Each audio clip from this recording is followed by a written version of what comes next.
સવાલ નંબર 1, ભારતના કયા પ્રધાનમંત્રીનો જન્મ ભારતમાં નથી થયો?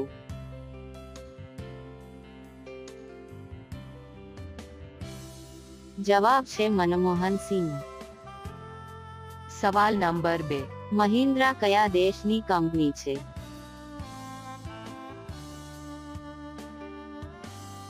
જવાબ છે ભારતીય. સવાલ નંબર 3, સુપ્રીમ કોર્ટની પહેલી મહિલા જજ કોણ હતી?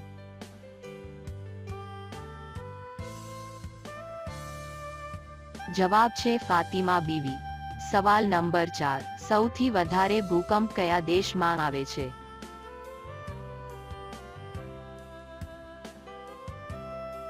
જવાબ છે જાપાનમાં. સવાલ નંબર 5, જો છોકરી બધા કપડાં ઉતારી નાખે તો શું થાય?